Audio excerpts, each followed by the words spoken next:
जय हिंद दोस्तों। तो आज हम ऐतिहासिक काल के बारे में पढ़ते हैं। ऐतिहासिक काल वह कालखंड था जिसमें मानव द्वारा लिखित साक्ष्य भी प्राप्त हुए थे और उसे पढ़ा भी गया था। तो ऐतिहासिक काल को जानने के स्रोत क्या हैं? तो आज हम स्रोतों के बारे में जानकारी देखेंगे। तो ऐतिहासिक काल को जानने के जो स्रोत हैं उनको 3 खंडों में डिवाइड किया गया है, जिसमें हम सबसे पहले पुरातात्विक स्रोत के बारे में देखेंगे, फिर विदेशी यात्री के बारे में देखेंगे और फिर आगे साहित्य के बारे में देखेंगे। पुरातात्विक स्रोत जो हैं उनको 2 खंडों में डिवाइड किया गया है, जिसमें हम सबसे पहले सिक्का और फिर अभिलेख के बारे में देखेंगे। सिक्के से हमें कैसे जानकारी मिलती है? तो सिक्के के आधार पर हमें यह पता चलता है कि जैसे यह सिक्का किस शासनकाल का है, या सिक्का किस सन का है, या यह सिक्का किस राजा के समय का है, या किस देश का है। तो इन सब चीज़ों के बारे में जानकारी हमें सिक्के से मिलती है। तो सबसे पहले जो सिक्का था वह टेराकोटा का चल रहा था। काहे का?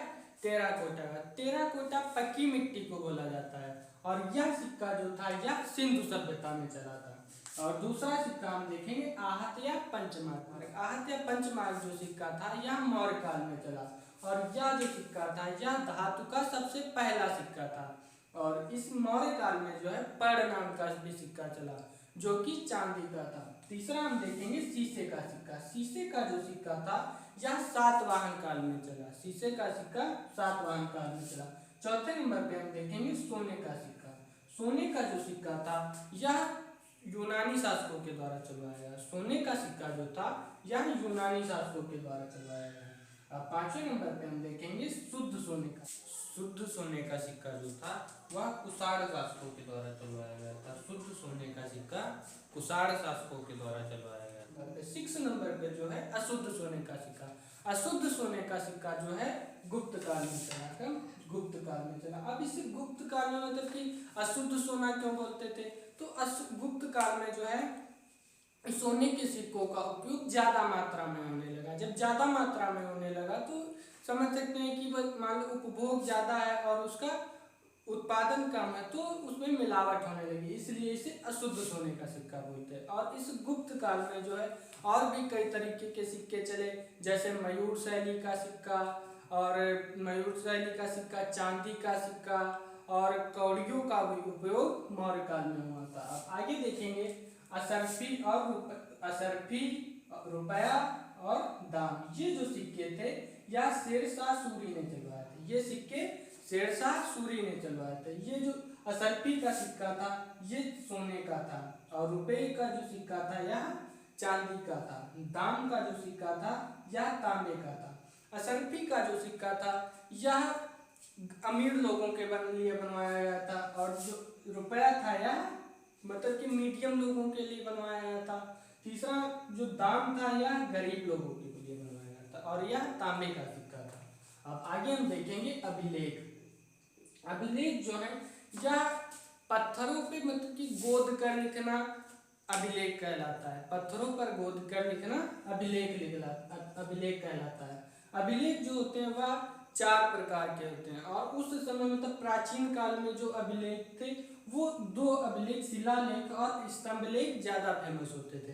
तो शिलालेख जो होते हैं वो छोटे पत्थरों पर गोद कर लिखना शिलालेख कहलाते हैं। जैसे हम आजकल देखते हैं कि नई नालियों का जैसे निर्माण होता है या नई रोडों का निर्माण होता है तो वहां पे जो है इन शिलालेख का शिलान्यास किया जाता है, वहां पे शिलालेख लगवाए जाते हैं। स्तंभ लेख देखते हैं। स्तंभ लेख जो होते हैं वो स्तंभ के समान ऊंचे पत्थरों पर गोद कर लिखना स्तंभ लेख कहलाता है।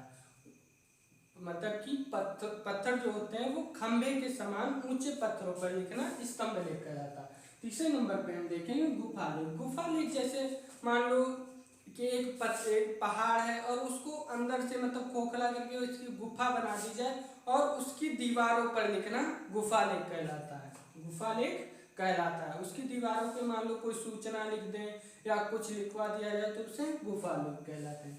चौथे नंबर पे हम देखेंगे भित्ति लेख। भित्ति लेख मतलब भित्ति मतलब दीवार होता है। भित्ति मतलब दीवार, तो किसी दीवार पे मान लो पत्थर की दीवार पर गोद कर लिखना भित्ति लेख कहलाता है।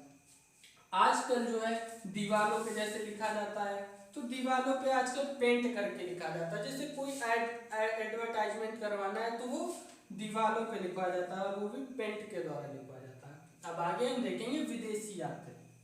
विदेशी यात्री, जैसे विदेशी यात्रियों से हमें कैसे जानकारी मिलती है, जैसे मान लो विदेशी यात्री हैं, भारत में यात्रा करने हैं और उनकी यात्रा के दौरान जैसे जो शासक यहाँ भारत में शासन कर रहे हैं तो वो जो यात्री थे उन्होंने उन शासक के बारे में लिखा, उनकी शासन चलाने की विधियों के बारे में लिखा।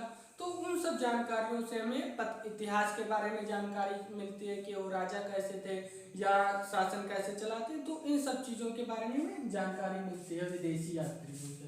तो सबसे पहले हम देखेंगे हेरोडोटस। हेरोडोटस जो है यह इतिहास के जनक कहलाते हैं।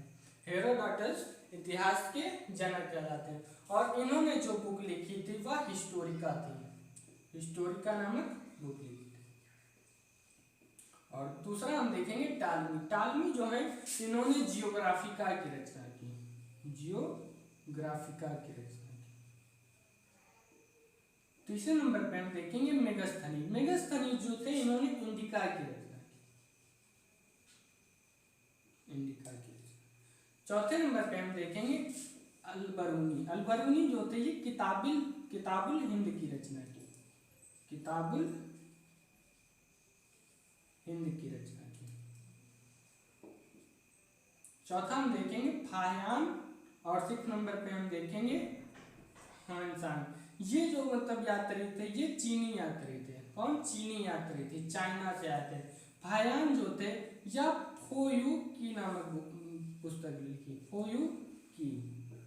और हानसांग जो थे ये सीओ की बुक लिखी, सीयू की नामक बुक लिखी, सीयू की नामक बुक लिखी। तो विदेशी यात्रियों से हमें उन्होंने जो साहित्य लिखे, उन्होंने जो बुक लिखे, उनके आधार पर हमें इतिहास की जानकारी मिलती है। अब हम आगे साहित्य के बारे में देखते हैं।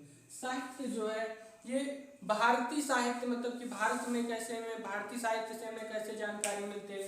तो भारतीय साहित्य जो है इसको 2 खंडों में डिवाइड किया गया। इसको 2 खंडों में डिवाइड किया गया, जिसमें हम सबसे पहले धार्मिक साहित्य के बारे में पढ़ेंगे, फिर गैर धार्मिक साहित्य के बारे में पढ़ेंगे। धार्मिक साहित्य जो है उसे 2 भागों में डिवाइड किया है। धार्मिक साहित्य जो है उसे 2 भागों में डिवाइड किया है।